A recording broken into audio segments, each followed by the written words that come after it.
So when I got into this business, I looked at it and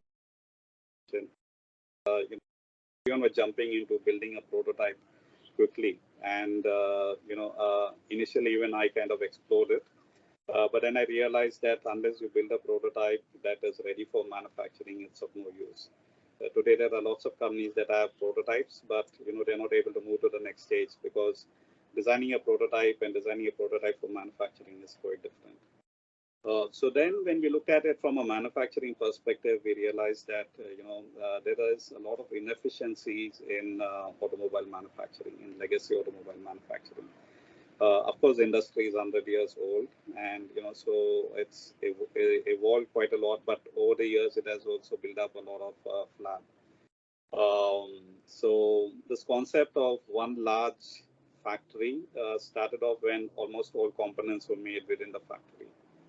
But over the years, even in legacy automobile industry, more than 40% is outsourced. So it really doesn't make sense, for example, having one large factory. For example, in India, if you have one large factory, say in Gujarat, and your tires are coming from, say, the south, from Chennai, or from one of these factories down south, it doesn't make sense moving 4 sets of tires, for each vehicle all the way up north, and then shipping that vehicle with those 4 sets of tires back down south. So we went a little bit more deeper into, the manufacturing. Of course, there have been, concepts like just-in-time manufacturing and all that came in to help with assembly line manufacturing. But they also have their own constraints. For example, if there is one part that is, is not available, then the entire assembly line comes to a standstill. So when we looked at the electric vehicle, we looked at the components that go into it, we looked at the way it is moving forward. We realized that modular components are going to become more prevalent in the market. Even large, tier 1 suppliers like Bosch and all that are not going to be supplying just a motor. They're going to be supplying the entire drivetrain, including the axles if required. So we felt that, a lot of these components that are going to be coming from suppliers are going to be modular in nature because, one, they're fewer in number compared to ICE. So more of the tier 1 suppliers would like to actually offer modules, rather than just single components. So we then also studied the supply chain management and the virtual manufacturing concepts and the digital twin. And we realized that it might be more efficient to have micro factories, closer to markets. So in a country like India, for example, instead of having one large manufacturing plant, it might make sense to have 5 to 10 micro factories spread across multiple states in a large country such as India. Likewise for other markets too. It doesn't make sense shipping a vehicle because unlike a mobile where everything is very compact, all parts are very compact, and what you ship is the volume of the product.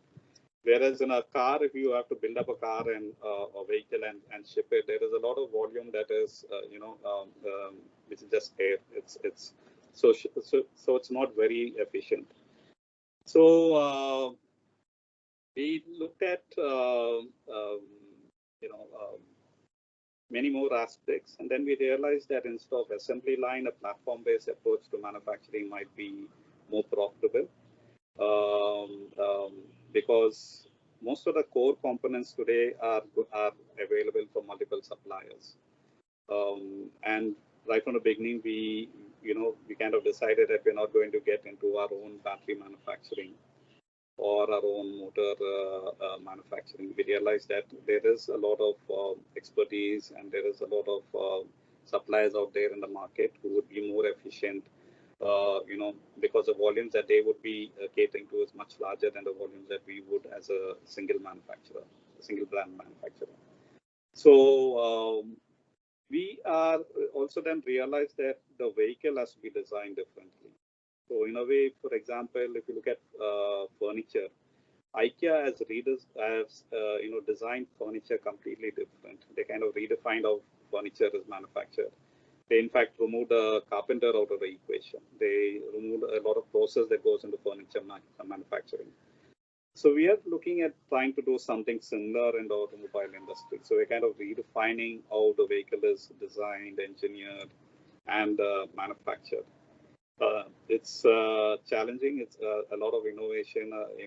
In a way, what we are trying to do what Steve Jobs did about 20 years ago when most computers were boxes. He came out with his iMac, which was a cute-looking all-in-one computer with most of the vehicles were steel boxes and in drab grays and blacks. He came out with colorful, translucent shells for the computer, and all-in-one computer iMac. So we are also with electric vehicles, with electric drivetrains, there is an opportunity for us to move away from traditional automobile design and re-engineer the entire product, to kind of really make use of the electric drivetrain, technology.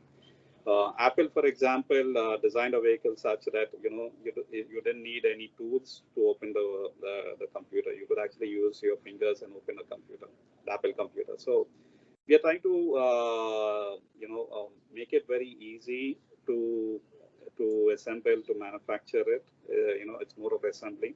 Make it easy for servicing the vehicle. Make it easy for upgrading the vehicle. So there would be a lot of innovation that we would be bringing into our vehicle design and architecture.